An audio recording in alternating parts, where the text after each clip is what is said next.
sejam todos bem-vindos a mais um evento do Psipro. Então, a gente está recebendo hoje o psicólogo Eduardo Hashimoto. Então, seja bem-vindo, Eduardo. Obrigado mais uma vez. Obrigado pelo convite. De poder estar aqui compartilhando aqui um pouquinho sobre carreira na psicologia, né? Muito legal. Lembrando que o pessoal pode mandar perguntas aí no chat, a gente vai selecionando, tentando encaixar aqui dentro do nosso evento para o Eduardo, ok? Então, vão participando aí no chat e a gente vai interagindo. Bem, Eduardo, os estudantes de psicologia hoje estão mais preocupados com a carreira ou não mudou nada de alguns anos para cá? Será que há uma preocupação maior hoje pelos caminhos que esses estudantes vão trilhar no futuro? Essa é uma boa pergunta aí para a gente começar, né?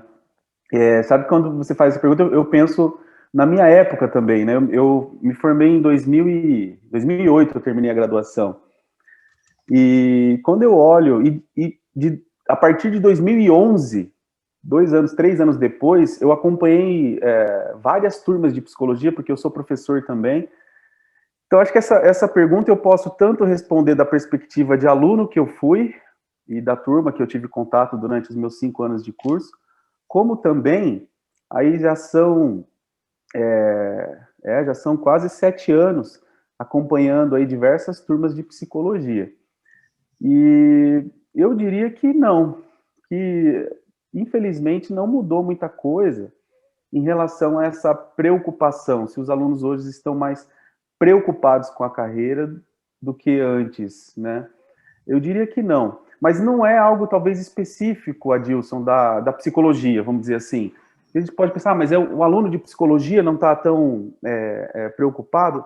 Eu diria que, infelizmente, a gente não foi preparado para fazer uma escolha profissional ou mesmo fazer um planejamento de carreira, ou pensar na carreira como algo que precisa ser planejado, pensado, pesquisado. Então, não é algo específico do curso de psicologia, mas dos universitários de modo geral, né? Eu acho que a gente eu também entrei na faculdade, em partes, eu entrei com essa mentalidade de que a faculdade traria para mim tudo que eu precisava para eu ser um profissional bem-sucedido. E, infelizmente, a gente percebe que não, né? A faculdade, ela traz muito conhecimento para nós, mas quando se refere à carreira, existem várias lacunas que ficam a desejar, né? Quando a gente pensa nessa preocupação que o aluno pode ter com a carreira. É até engraçado, nas turmas que eu dou aula, os primeiros dias de aula eu pergunto para os alunos: quando vocês acham que vão começar a carreira profissional de vocês? Aí alguns falam, depois que eu me formar. Outros falam, depois que eu tirar o meu CRP. Aí vai começar, né? E aí eu digo para eles que não, né? Que, na verdade, a carreira profissional deles já começou no primeiro dia de aula. Porque desde o primeiro dia de aula ele está em formação, desde o primeiro dia de aula ele pode desenvolver algumas ações que vão contribuir para a formação dele, né? Então, seja a nível de relacionamento, eu vejo que muitos alunos acabam, eu diria, subutilizando, né, tudo que ele tem disponível na faculdade. Às vezes não dão muita atenção para os relacionamentos que ele pode criar, networks que ele pode criar na faculdade, até com professores, né? Eu vejo que infelizmente, tem alguns alunos que levam a faculdade meio assim, bem tranquilamente, e pensando, não, depois que eu receber o diploma, daí sim eu vou pensar na profissão, daí sim eu vou pensar na minha carreira. E nesses 5 anos ele poderia ter construído muita coisa, em termos tanto de relacionamento, em termos de criar oportunidades para ter mais experiências, né? Enfim, questões que a gente vai poder falar um pouco hoje aqui, falando de carreira na psicologia. Mas, assim, para resumir tudo isso, infelizmente nós não somos ensinados a fazer uma escolha profissional e a preparar e planejar a nossa carreira. Não é exclusivo do curso de psicologia, mas os universitários de modo geral depositam muito na faculdade, no curso de graduação, a responsabilidade por preparar eles para o mercado de trabalho. É bem interessante isso que você fala, Eduardo, porque eu sou formado em Direito, depois fui fazer mestrado em Filosofia, fui estudar fora também, fui professor muito tempo também do curso de Direito, e eu dizia exatamente a mesma coisa para os meus alunos, né? A sua carreira profissional começa no primeiro dia de aula. E eu sempre tive essa impressão, o que, de certa forma, confirma o que você está falando, que as graduações, em geral, pelo perfil generalista que elas têm, talvez se houvesse uma preocupação maior das instituições, a graduação ela não prepara tão bem esse profissional para ter uma carreira bem sucedida posteriormente. Tanto é que, quando está chegando o final do curso, há uma verdadeira polvorosa entre os alunos que não sabem como é que vão se encaixar, onde é que vão atuar, muitos não decidiram, assim, tão conscientemente, pelo menos na psicologia, qual é a abordagem que eles se identificam. Então, será que a graduação, ela prepara realmente esse aluno para o mercado de trabalho? Para o mercado de trabalho, eu vou dizer também que não, né? Eu acho que ela prepara. Então, essa resposta talvez seja um pouco ousada de falar que não, né? Ou será que é o aluno que tem que correr mais atrás durante Então, a graduação? ela prepara, Dilson. Eu vejo que a graduação prepara o aluno para uma atuação técnica profissional. Técnica profissional. Para uma atuação, pensando na psicologia clínica, para dentro das quatro paredes do consultório. Mas para até esse paciente ou esse cliente, né, depender da abordagem, chegar dentro do seu consultório, teve uma série de ações que você precisa desenvolver e que a faculdade muitas vezes não ensina, né? Não ensina. O desenvolvimento de algumas habilidades, e aí envolve inclusive a questão do empreendedorismo também, hoje uma questão muito atual, a questão do marketing digital também, né, como forma de divulgação do seu trabalho, né, de se tornar conhecido como psicólogo. E eu diria que essas habilidades, elas não são tão ensinadas ou tão exploradas na faculdade. A gente até tem algumas disciplinas, seguindo inclusive a nossa diretriz curricular, né, que norteia os projetos pedagógicos dos cursos de psicologia no Brasil. Temos lá disciplinas de orientação profissional, né, temos disciplinas de empreendedorismo, mas eu diria assim que dos dois lados, a disciplina ela é ofertada muitas das vezes mais como algo teórico para o aluno. Eventualmente tem até alguma atividade prática que ele precisa desenvolver um projeto, né, profissional, mas fica ainda muito, eu diria, fica muito amplo, fica muito genérico. E o aluno acaba não desenvolvendo o seu projeto pessoal de carreira. E o objetivo do aluno, agora falando do outro lado, né, enquanto a disciplina também, a condução da faculdade dessa disciplina, ela segue as mesmas características das outras disciplinas, ela está querendo ensinar para o aluno como se faz, mas não está fazendo com que o aluno faça o próprio projeto. Eu sei porque eu já dei uma disciplina de orientação profissional e essa disciplina que o objetivo da disciplina era capacitar o aluno para aplicar, conhecer as teorias, aplicar métodos e técnicas para a orientação profissional na clínica, na escola. Mas a gente pouco fazia para o próprio aluno desenvolver o seu planejamento de carreira. Né? Ela não era voltada para o projeto pessoal do aluno. E aí entra na parte do aluno também, que infelizmente acaba enxergando essa disciplina, quando há na faculdade, como mais uma disciplina obrigatória. Às vezes ele está preocupado com a nota que ele vai ter. Ele não está preocupado se ele vai sair daquela disciplina com o seu projeto de carreira. Ele está preocupado com a nota que ele vai ter. Né? Então, é um olhar diferente também do aluno. Como você colocou, a graduação, ela prepara, eu disse, aliás, a graduação prepara para uma atuação técnica, profissional, ética, mas para o mercado de trabalho eu acho que ainda não é suficiente. Mas quem que é o responsável pela carreira? É a faculdade? Acho que é essa questão que você trouxe. É a faculdade ou é o aluno? É o aluno? Tem um detalhe importante aí, Eduardo. Eu acho que é um fenômeno geral aqui no Brasil. Eu já dei aula até fora do país mesmo e não enxerguei isso, eu não vi dessa forma lá. Aqui parece que, pode parecer um pouco duro o que eu vou falar, mas às vezes é bom falar dessa forma. O pacto de mediocridade, né, do aluno que não é regido pela lei do máximo esforço. Eu quero aprender o máximo que eu puder, eu vou me dedicar o máximo que eu puder, eu vou estudar o máximo que eu puder, mas parece que é o contrário.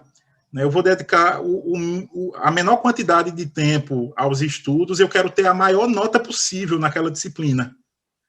Né? Então, não é a lei do maior esforço para construir a própria carreira, é a lei do menor esforço. Então, essa autorresponsabilidade do aluno na construção da própria carreira.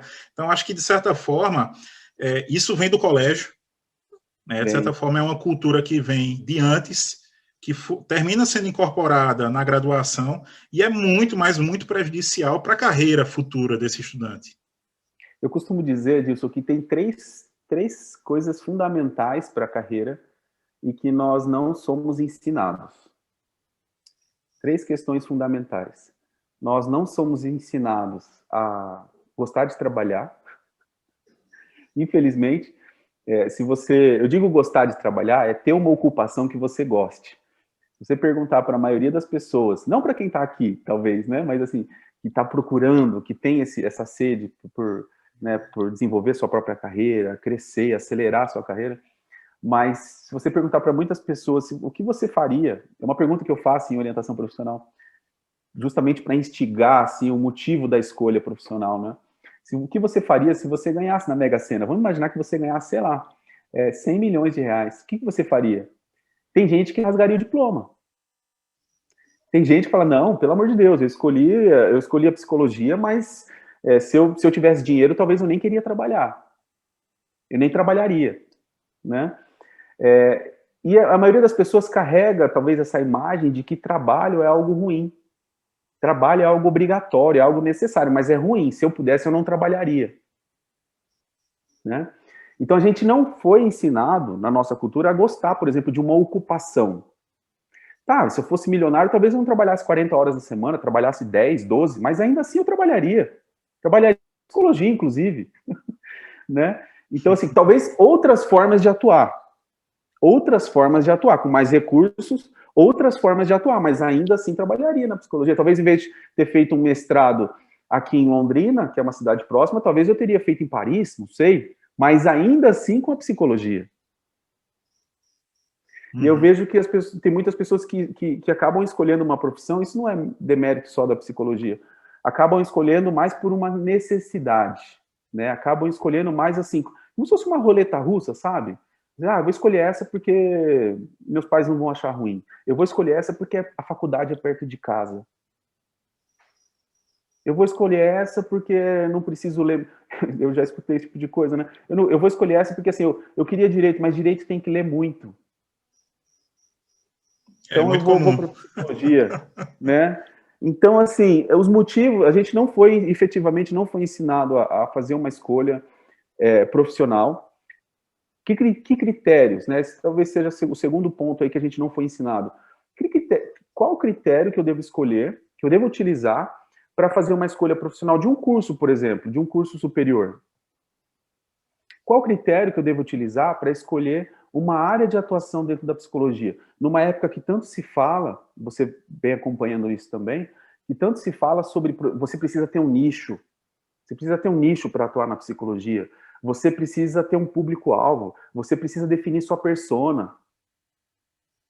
São escolhas que a gente precisa fazer dentro do curso de psicologia e depois no mercado de trabalho, e que às vezes o psicólogo, eu vejo, ele fica perdido. Fica perdido. Assim, mas qual área que eu vou atuar? Puxa vida, mas se eu escolher atender adolescente, eu não vou poder atender adulto? Se eu quiser trabalhar com TDAH, e como que eu não posso trabalhar também com ansiedade? Eles ficam muito... E é natural um certo nível de dúvida na hora de definir o nicho, né? Mas eu vejo que a diferença entre dúvida e aquele profissional, aquele aluno que está perdido na escolha, porque ele não sabe que critério que ele utiliza para fazer essa escolha. Da mesma forma que muitos não sabem que critério que utilizam para fazer uma escolha de curso de graduação. Né? Então, eu estava dizendo, nós não somos ensinados a gostar de trabalhar, nós não somos ensinados a escolher uma profissão E eu diria que a gente também não é ensinado a gostar de estudar. Também, né? Como você estava dizendo, é nota, nota, nota. Está preocupado com a nota. Ao invés dele estar preocupado em estudar os conteúdos que são formativos e que vão repercutir de uma maneira muito significativa na atuação profissional dele depois. Às vezes o aluno está preocupado com a nota. Em vez de estar preocupado com aprender, ele está preocupado com a nota. Em vez de estar preocupado em entender o texto, ele está preocupado se ele vai acertar a questão. Claro, a gente também quer ter desempenho, mas acho que a preocupação, né, principal deveria ser o quanto que eu estou aprendendo com aquilo, né, e não tanto a nota. Eu lembro que, algum tempo atrás, os 3 grandes cursos que regiam essa escolha sobre a carreira eram engenharia, direito e medicina. Né? De certa forma, isso caiu um pouco por terra, né, por conta desse imaginário em torno do curso de direito, de que precisa ler muito, a ideia de que o mercado está saturado, e em alguma medida está sim saturado. Engenharia é coisa de quem gosta de matemática e quem é nerd. Né? E medicina é a menina dos olhos de ouro de qualquer estudante de terceiro ano. Né? Eu acho que criou-se uma cultura também muito maléfica em torno dos terceironistas, né? A ideia de que você só é bem-sucedido e será feliz na sua vida e bem-sucedido na carreira se você for aprovado em medicina. Eu acho que isso acaba trazendo para a sociedade um monte de profissionais que não têm vocação real para a medicina, e isso é muito prejudicial. Vamos interagir um pouquinho aqui com o público. Tem uma perguntinha aqui da Carla Stephanie. Como lidar com essa ligação de relacionamento com o professor diante do EAD? De criar essa conexão. Eu acho que ela está falando um pouquinho da questão do networking, né? Porque quando você tem aula presencial, você encontra toda semana aquele professor, você tem como conversar com ele presencialmente. Eu acho, Eduardo, que, de certa forma, a pandemia nos jogou no mundo virtual e isso encurtou distâncias também, né? Hoje em dia você pode falar com um professor de outra universidade através do Zoom ou de outra ferramenta. Então, tem um lado que trouxe as facilidades também dessas novas tecnologias. O que é que você acha? Então, essa pergunta da Carla é boa. Eu costumo dizer assim, que tem um curso que eu lancei recentemente, inclusive foi para estudantes de psicologia sobre planejamento de carreira. E um dos pontos do curso que eu trabalho com os alunos, eu falo sobre mentalidade empreendedora. Como aplicar essa mentalidade empreendedora? Como o estudante de psicologia pode aplicar essa mentalidade empreendedora ainda na faculdade? Então, essa pergunta dela, como desenvolver essa conexão com o professor, esse relacionamento, a questão, Carla, não é tanto assim esse contato físico. Claro que facilita muito você estar lá, né, todos os dias ali em contato com o professor, conversando com ele pessoalmente, isso ajuda. Mas a ideia desse relacionamento é o seguinte, eu vou dar um exemplo contrário. Tem muitos alunos, Adilson e Carla, que, assim, não enxergam que aquele professor que está lá na sala de aula, ele daqui a alguns anos, depois que eu me formar, ele pode ser aquele profissional mais experiente que já tem, às vezes, uma agenda meio lotada, precisa indicar um paciente, e ele vai se lembrar de quem quando ele tiver que indicar?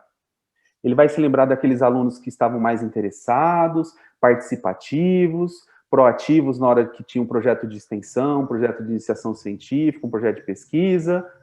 Ele vai se lembrar, ou vai se lembrar daqueles alunos que, frequentemente, não iam assistir a aula, não prestavam atenção na aula, às vezes arrumavam intriga com o professor. Eu vivenciei muito. Arruma intriga com o professor e arruma intriga na sala de aula. E eu vejo que, às vezes, o aluno não cuida da imagem dele enquanto aluno, sabe? Você já foi professor, você já foi professor, você sabe que tem aqueles alunos na sala de aula que falam assim, meu Deus do céu, né? Se eu pudesse, eu reprovava, mas ele tirou nota na prova. Mas se eu pudesse, eu reprovava, porque eu não queria que fosse para o mercado de trabalho. Eu não queria. Porque é aquele aluno descomprometido, é aquele aluno que falta, é aquele aluno que você sabe que não está envolvido ali com a formação, uma formação ética, inclusive, do psicólogo. Eu vejo que tem muitos alunos, Carla, que não aproveitam as oportunidades. Agora eu vou dar o outro exemplo. Na clínica onde eu atuo hoje, eu tive a felicidade de ter, hoje eu tenho uns quatro ou cinco psicólogas que foram ex-alunas minhas. Né? Então, assim, a gente vai dar oportunidade, a gente que tem um pouco mais de experiência, para quem? É para aqueles alunos que demonstraram já essa postura profissional comprometida enquanto aluno mesmo, sabe? Então, é aquele aluno que, quando eu abri um projeto de extensão, um projeto de iniciação científica, ele foi lá, se inscreveu, se dispôs. É aquele aluno que, na sala de aula, era o aluno interessado, era o aluno que, ao invés de arrumar briga, ele estava lá para apaziguar as brigas, na verdade. Eu estou falando do meu exemplo, mas eu tenho vários colegas que foram convidados, assim, eu tenho um conhecido que ele falou, eu perguntei para ele, como foi o início da sua carreira? Ele falou, eu tive muita sorte, porque assim que eu me formei, uma das supervisoras de estágio me ofereceu uma vaga lá na clínica dela. Então, muitos pacientes eu não conseguia atender, ela indicava para mim. Você acha que ela convidou qualquer aluno? Convidou o pior aluno que ela tinha? Não, né? Por isso que eu digo, relacionamento envolve tanto ali relacionamento com o professor, e aí, Carla, uma outra dica, envolve relacionamento em sala de aula também. Porque esses colegas seus de sala de aula, futuramente, daqui 2, 3 anos, serão colegas de profissão.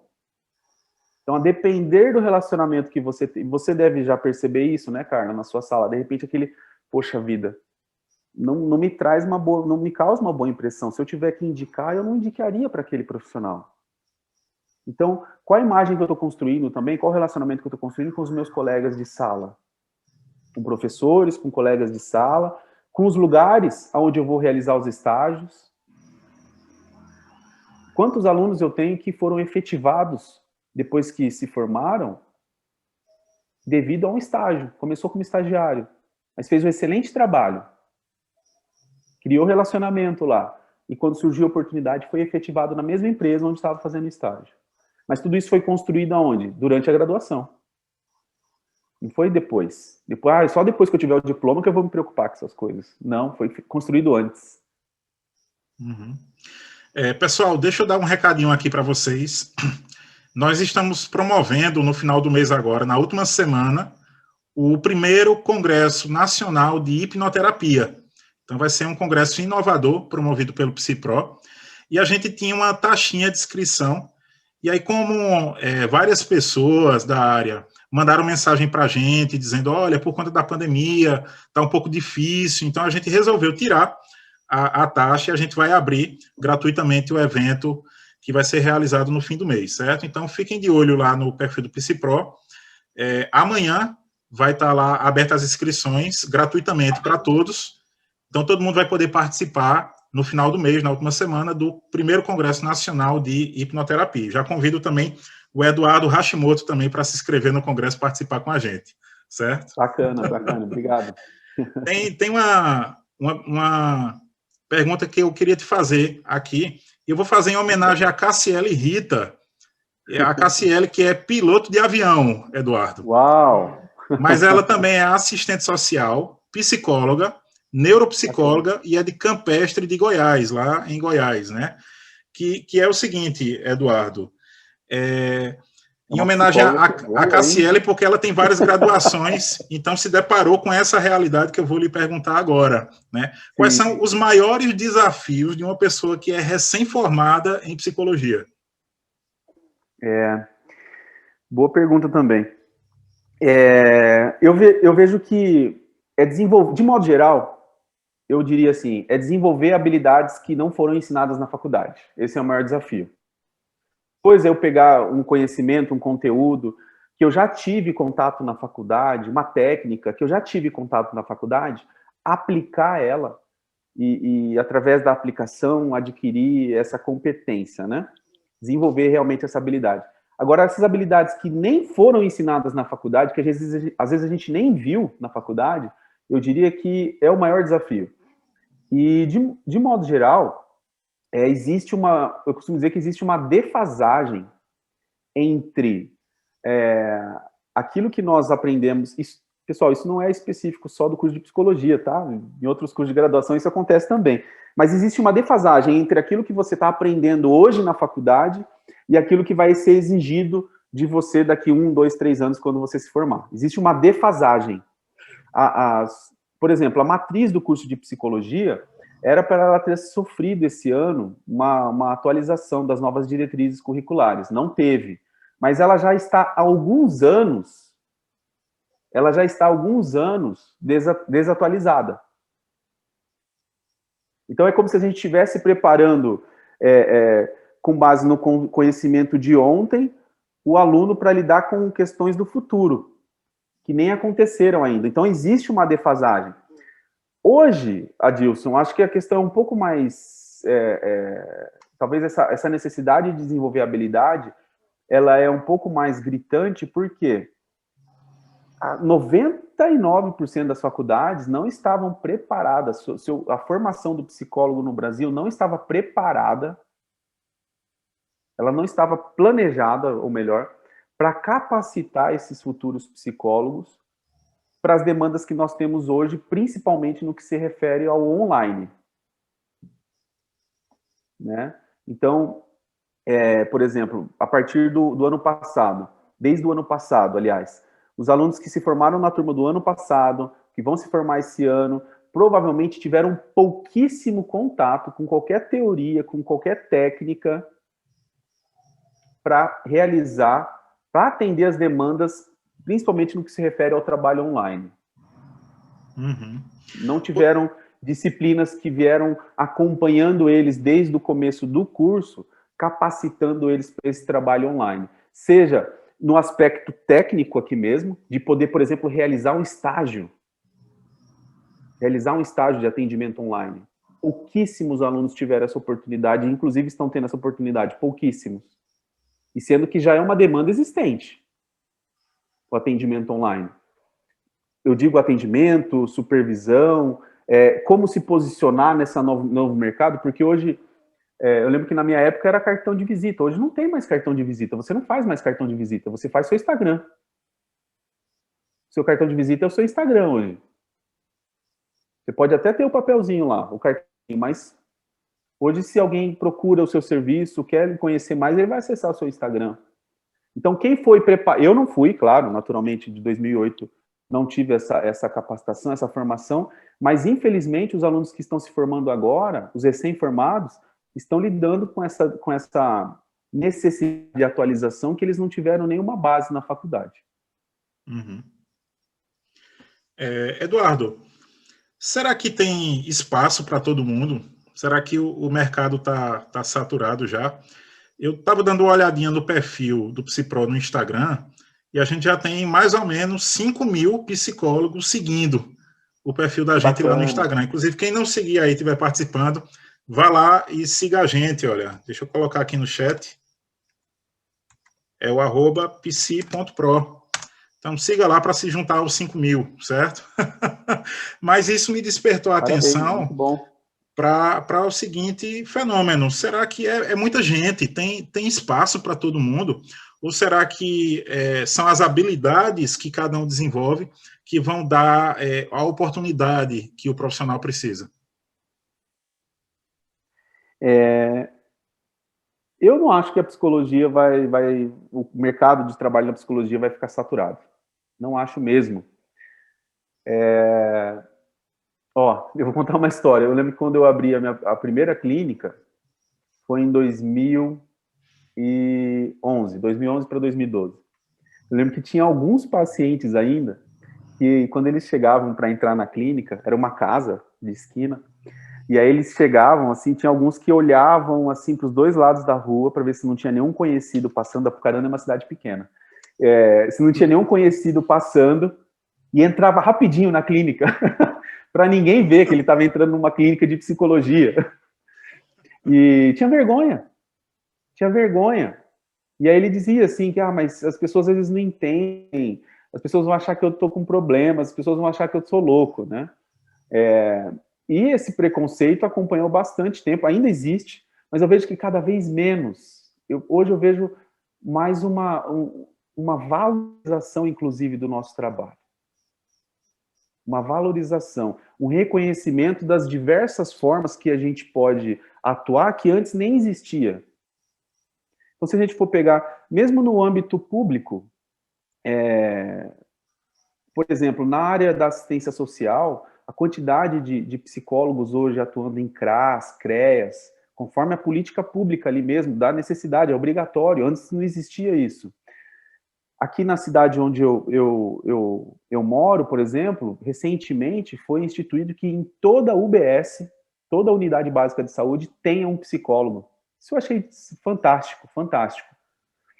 E acredito que isso esteja acontecendo, claro que gradativamente, em outros municípios também.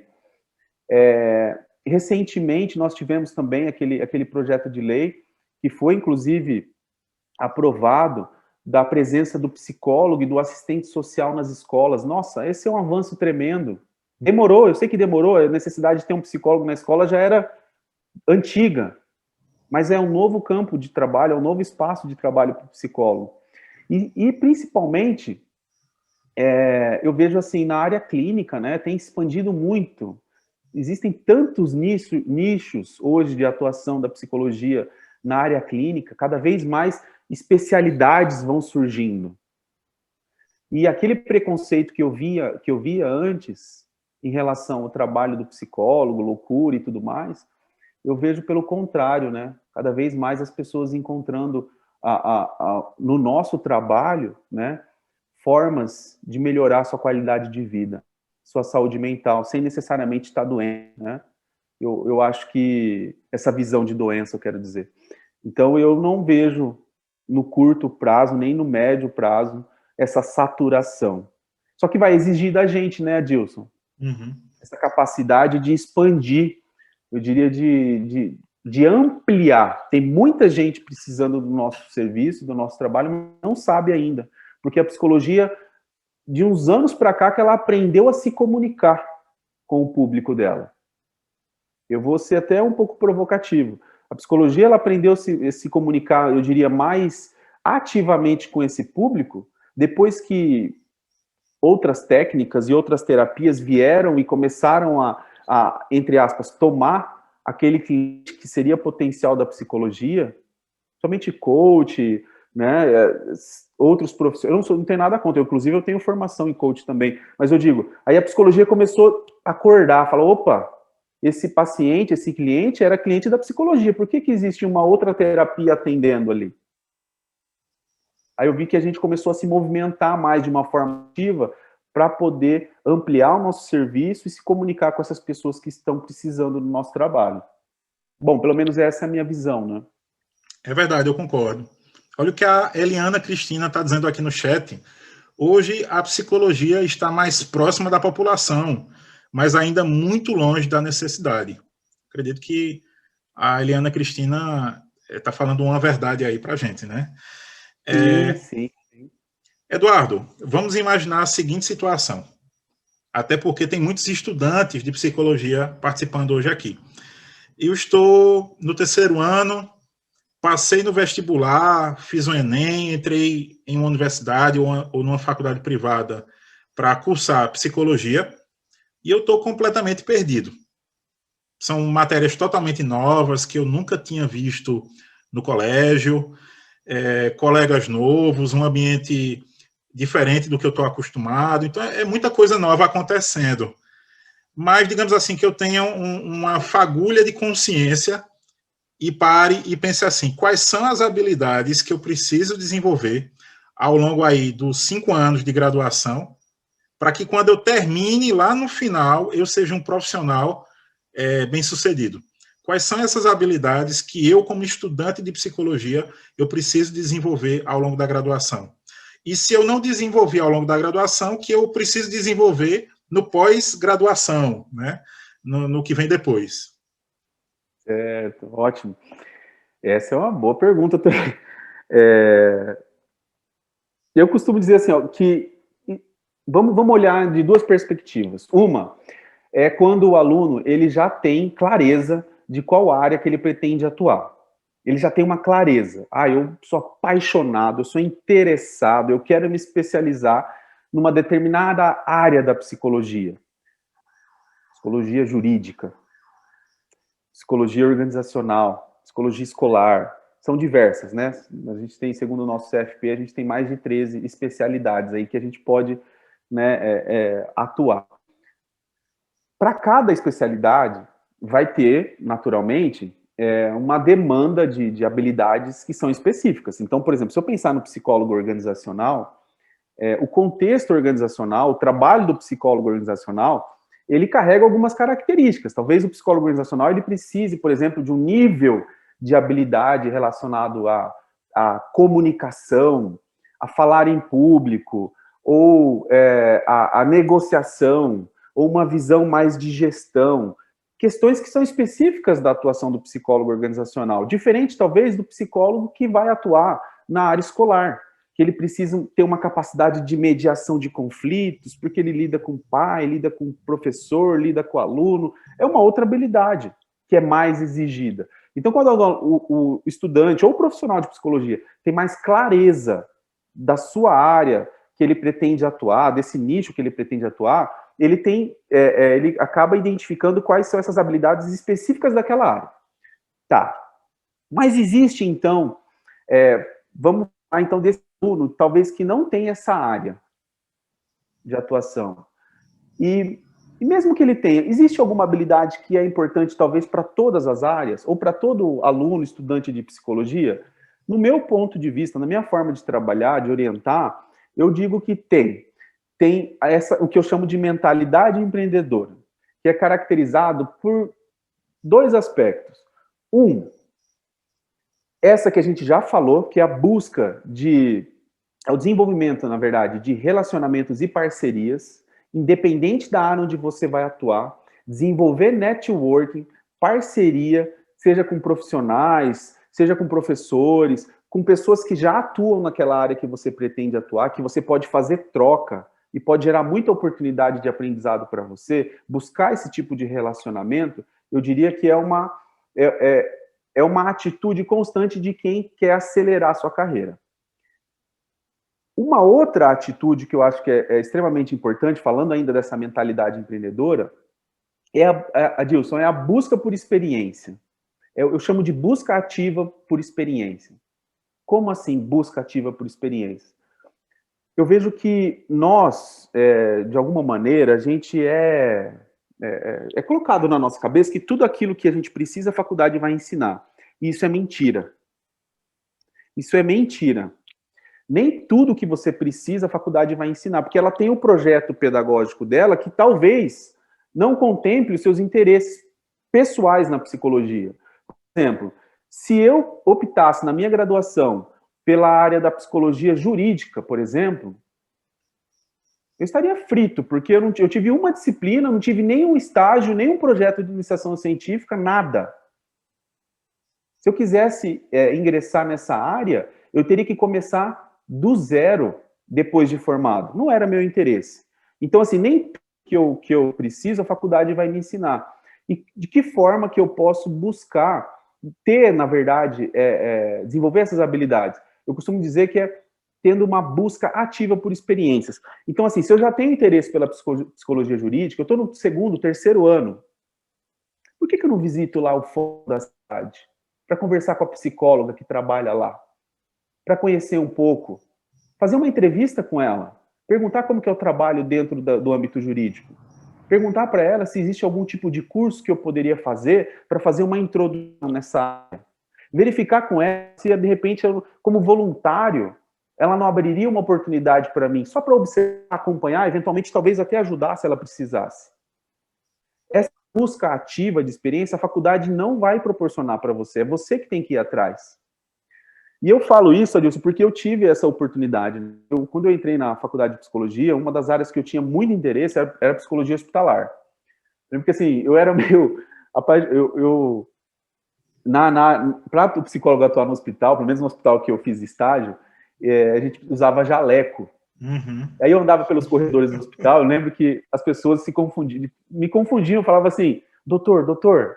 Eu, estudante de psicologia, estava no segundo ano sendo chamado de doutor, jaleco branco. Aquilo para mim, eu falava, nossa, que bacana, né? Mas eu achava que eu ia desenvolver minha carreira toda na área da psicologia hospitalar. Olha, acompanha comigo. que eu ia desenvolver toda a minha carreira, que eu ia fazer pós-graduação, tudo nessa área. E aí eu fui procurar um estágio na Santa Casa, em Londrina, e tive a oportunidade de fazer um estágio sem remuneração, voluntário. E para mim foi, acho que foi uma das melhores respostas que eu tive, que eu fiz aproximadamente 6 meses de estágio, e eu vi definitivamente que não era a área que eu queria. Eu pude, através da experiência do estágio, perceber que aquele ambiente, para mim, apesar do trabalho ser muito lindo, para mim, emocionalmente falando, era muito frio. A dinâmica do hospital também, às vezes eu ia um dia num determinado leito, o paciente estava lá, no outro dia estava. Quando tinha recebido alta, ufa. Mas e quando tinha falecido? Aquelas situações, para mim, eu percebi que não era para mim. Mas eu idealizava que a psicologia hospitalar seria a minha área de atuação. Talvez se eu não tivesse feito aquele estágio, eu teria investido em algum curso, eventualmente até numa pós-graduação, para depois perceber lá na prática que não era a área que eu me identificava. Eu só consegui me libertar, na verdade, dessa escolha errada que eu faria por conta de uma experiência que eu busquei. Não foi a faculdade que me ofereceu essa experiência. Então eu digo aqui, né, para quem está nos acompanhando, que busque essas experiências, que essas experiências vão trazer respostas para vocês. Caramba, que experiência bacana, me identifiquei, quero fazer mais cursos, quero me aprofundar nessa área. Não é essa área. Quando você descobrir que não também, erga a mão para o céu, porque é uma libertação, é uma a menos para você escolher, quando você perceber que não se identifica. Então, assim, respondendo, acho que recapitulando essa questão das habilidades, eu diria que essa mentalidade empreendedora está relacionada a essa proatividade do aluno de buscar experiências e nessa capacidade de desenvolver relacionamentos. Eu acho que são as duas questões principais aí, independente da área onde você vai atuar, essas duas habilidades são muito importantes. Eduardo, a gente já está se encaminhando, a gente tem pouquíssimo tempo agora para a entrevista. Tá tão legal que eu nem senti o tempo passar, Eduardo. Tá muito legal essa entrevista contigo. Eu queria que rapidamente, eu vou fazer as 2 perguntas finais, aí eu queria que tu tentasse condensar, certo? Tradicionalmente, a atuação do psicólogo se dá na clínica, não é? Mas cada vez mais a gente vê surgindo outras formas de rentabilizar, claro que seguindo a ética também profissional, rentabilizar a atividade do psicólogo. Então, quais seriam essas novas ferramentas de rentabilização da atuação do psicólogo? Primeira pergunta. E a segunda pergunta, para a gente encerrar, é o seguinte: vamos conhecer um pouquinho quem é o Eduardo, né? Então, a gente queria saber, ele que falou também sobre empreendedorismo, mentalidade empreendedora, falou muito sobre a experiência dele, desde aluno até os tempos atuais como profissional. Então, eu queria saber quais foram as tuas atividades dentro do empreendedorismo na psicologia. Sim, sim, sim. Bacana. Quanto tempo a gente tem, Adilson? Só para eu me programar. Alguns minutinhos só. Alguns minutinhos? Então, você falou da clínica e essas outras formas de rentabilizar, né? Eu vejo que quando a gente olha, por exemplo, para o meio digital, onde a psicologia tem sendo bastante propagada, divulgada, né? E vejo que, às vezes, nós não enxergamos, assim, todas essas possibilidades. Eu sou psicólogo clínico, mas o que tem a ver psicólogo clínico, por exemplo, com eu ter um grupo de estudo, eu criar um e-book, eu tentar, né, através desse e-book, desenvolver ele, quem sabe, tornar em um livro, ou mesmo a questão das mentorias, que é uma questão que tem aumentado bastante. É claro que cada uma dessas atividades envolve um nível de conhecimento, um nível de complexidade. Mas são formas de rentabilizar, inclusive o profissional que trabalha na clínica. Eu vejo muitos profissionais na clínica que trabalham com uma temática específica e escreveram um e-book. E já li alguns, assim, muito bons, inclusive, né? Eu vejo profissionais que atuam na clínica e trabalham com grupos de orientação para pais, por exemplo, né? Ou grupos para trabalhar, grupos de estudo com estudantes de psicologia ou outros profissionais que querem desenvolver conhecimento naquela área específica. Profissionais mais, eu diria, num nível mais pleno, ou sênior, assim, que tem mais um tempo de experiência e formação, que oferecem mentoria, por exemplo. Em resumo, Adilson, eu acho que essas formas de rentabilizar, essas novas formas de rentabilizar o trabalho do psicólogo clínico, no meu ponto de vista, são formas não só de rentabilizar, mas de amplificar o alcance do nosso trabalho. Talvez tenha um paciente em potencial que, por algum motivo, ele não está no momento ainda de começar um processo terapêutico, mas ele está disposto a ler um e-book. Não sei, ele está, né, sofrendo muito por ansiedade, encontrou um e-book ali que fala um pouquinho de como lidar, como reconhecer, como identificar a ansiedade. Talvez ele não está preparado ainda para um processo terapêutico, mas ele está preparado para ler um e-book. Né? Então, é uma outra forma de alcançar pessoas, isso que eu estava falando lá no começo, a psicologia, ela tá pensando mais, hoje, em formas de traduzir tudo que a gente pode fazer para o público leigo. Então, é aquela pessoa que às vezes fala, não quero fazer terapia, mas vou ler um e-book. Vou ler um livro. A partir do e-book, fala, gostei do tema, vou ler um livro. Né? A partir daí, talvez procurar uma terapia. Né? Então, e-books, livros, são formas de rentabilizar. Grupos de estudo, e aí eu diria, grupos de estudo e mentoria, eu diria que já é um outro estágio, é para o estágio que o profissional já tem eu diria, algum resultado prático para poder ensinar para outras pessoas, porque também não adianta a gente criar grupo de estudo, ou criar, se a gente mesmo não tem essa capacitação ainda, né, para poder ensinar, discutir com outras pessoas. Tanto eu queria propor uma mentoria se eu também não alcancei resultado naquela área onde eu quero ensinar outras pessoas, né? Então, acho que é um outro nível, mas são outras formas também de amplificar e ter outras maneiras de estabilizar o nosso trabalho clínico, inclusive. E aí, a última pergunta que você fez falando um pouquinho da minha experiência na psicologia, eu vou tentar resumir aqui, né, quando eu escolhi a psicologia, eu tinha acabado de voltar do Japão. Eu tinha ido para o Japão, fui para o Japão com 15 anos, voltei com 23, e eu estava no Japão ainda na época, só para você ter ideia dessa época, 2003, quando eu entrei no curso de psicologia. Não tinha Google, era Yahoo, eu fazia pesquisa no Yahoo. Ia numa lan house na época, eu estava no Japão, uma das últimas vezes que eu fui para lá pensando em voltar para estudar, e eu pensei, que curso que eu vou fazer? O primeiro curso que veio na minha cabeça foi psicologia. E para minha surpresa, na hora que eu cliquei lá no Yahoo, lá psicologia, o significado da palavra psicologia, nunca tinha visto um psicólogo, nunca tinha ido num processo de orientação profissional, nada. Não sei de onde veio aquela ideia de fazer psicologia. Eu lembro que apareceu, eu lembro até hoje, psicologia, o estudo da alma. Eu falei, caraca, é isso que eu quero. Poderoso. Né? Que negócio poderoso que é esse? Quem que estuda a alma de alguém? Eu pensei. Quem que estuda a alma de alguém? Que negócio poderoso é esse? E mal sabia, né, que na faculdade ia encontrar muita teoria, ter que estudar muito, técnica, né? Na verdade, essa questão de alma eu nem vi na faculdade. Nem sei onde ficou a alma. Mas foi o que me atraiu a psicologia. E como eu entrei na faculdade já um pouquinho mais tarde, eu entrei com 23, 24 anos, eu entrei com o sentimento de estar um pouquinho atrasado, sabe? A maioria da sala da minha turma de psicologia tinha 17, 18 anos, era recém saído do ensino médio. E aquele sentimento de estar um pouquinho atrasado fez com que eu aproveitasse mais o curso, que eu ficasse mais focado, não era uma época que eu queria festar muito essas coisas, não. E eu fui um dos primeiros da turma a procurar um estágio. Eu estava no primeiro ano da faculdade, louco, visitando empresa, procurando estágio, porque eu queria ter experiência para compensar aquele tempo perdido, né? Que eu já estava entrando na faculdade com 23 anos, olha lá.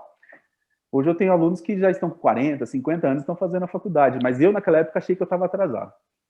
E aí eu entrei no estágio na área organizacional, Adilson, que, para mim, assim, falando de gestão de carreira, foi onde eu tive o start, assim, para conhecer um pouco sobre o mundo do trabalho, conhecer sobre empreendedorismo. E eu pude me conhecer muito nesse processo, porque eu trabalhava com recrutamento e seleção, fazia dezenas de entrevistas num dia, e sempre analisando o perfil, sempre analisando o perfil do profissional e o perfil da vaga. E eu fui aplicando aquele conhecimento na minha própria carreira. Qual era o meu perfil? Qual eram as opções que eu tinha de carreira? E comecei a montar esse planejamento de carreira ainda na faculdade. E foi um diferencial, porque eu saí da faculdade, eu estava no 4º ano da faculdade, eu já estava efetivado, tinha feito 2 anos de estágio, estava efetivado na empresa onde eu trabalhava, já ganhava mais do que a maioria dos psicólogos recém-formados, e eu nem era formado ainda. E depois que eu saí da faculdade, 1 ano depois, eu já tive a oportunidade graças a esse estágio, por isso que eu incentivo os alunos a procurem experiências, Porque foi graças a essa experiência, por exemplo, que um ano depois de formado, eu já estava dando aula. Foi bem engraçado isso. Eu lembro que em fevereiro de 2008, foi minha formatura. Em fevereiro de 2009, eu estava na formatura da primeira turma que eu estava dando aula. Era um negócio meio louco, assim, um ano depois eu estava dando aula. Mas só que eu estou contando isso porque essas portas só se abriram por conta do estágio ou da oportunidade que eu procurei lá no primeiro ano do curso. Que, na verdade, né, clarificou para mim a importância de eu mesmo querer construir minha carreira e não ficar delegando isso para a faculdade. Depois disso, eu vou resumir aqui, tem uma longa história, mas eu tive a oportunidade de abrir uma clínica de psicologia. Essa clínica a gente chegou a ter até, acho que tivemos 10 psicólogos trabalhando com a gente nessa clínica. E mais recentemente, 2 anos para cá, a gente abriu aqui em 2019, eu acho que foi um dos primeiros no Brasil, coworkings de psicologia. E foi justamente vendo essa necessidade de alunos que saíam da faculdade meio perdidos ainda, às vezes sem, assim, eu vejo que às vezes o aluno sai um pouco precipitado, sabe? Já quer abrir a clínica, investe em aluguel, em reforma, em imobiliário, e vai lá na clínica e não tem um paciente. Dá 2, 3 meses, está desanimando. Ah, psicologia não é para mim. Não deu certo. Porque às vezes tomou uma decisão errada, investiu muito no momento ainda que não tinha formado uma base, né, de sustentação para essa clínica. Então a ideia do coworking aqui é poder ajudar esses alunos, esses egressos, na verdade, né, esses recém-formados no começo de carreira. A nossa ideia aqui é ajudar quem está no começo de carreira. Então, o coworking de psicologia, além de proporcionar relacionamento entre psicólogos, que a gente tem aqui, ele tem o objetivo também de dar condições para ele começar pequeno. Dar condições para começar pequeno. Então, eu tenho um paciente, eu tenho 2 pacientes. O custo que ele tem para atender aqui é viável para ele começar, não é pesado. Então, a ideia nossa aqui do coworking é justamente... E assim, o que está por trás de tudo isso, Adilson? Inclusive da nossa conversa aqui, é que, para mim, empreender na psicologia sempre significou o seguinte, para mim é como se fosse uma missão. Como que eu posso ampliar o alcance da psicologia? É a pergunta que me norteia. Quando eu escolhi ser professor, era algo que nem dentro do meu plano, quando eu entrei na sala de aula e via que eu impactava 40, 50 alunos de psicologia, futuros psicólogos, eu vi, nossa, eu estou vivendo esse propósito, eu estou conseguindo ampliar o alcance da psicologia, porque já não sou só eu, são mais 50. E aqui na clínica, no coworking, aqui na internet, eu vejo que eu consigo viver muito esse propósito, né, de ampliar o alcance da psicologia.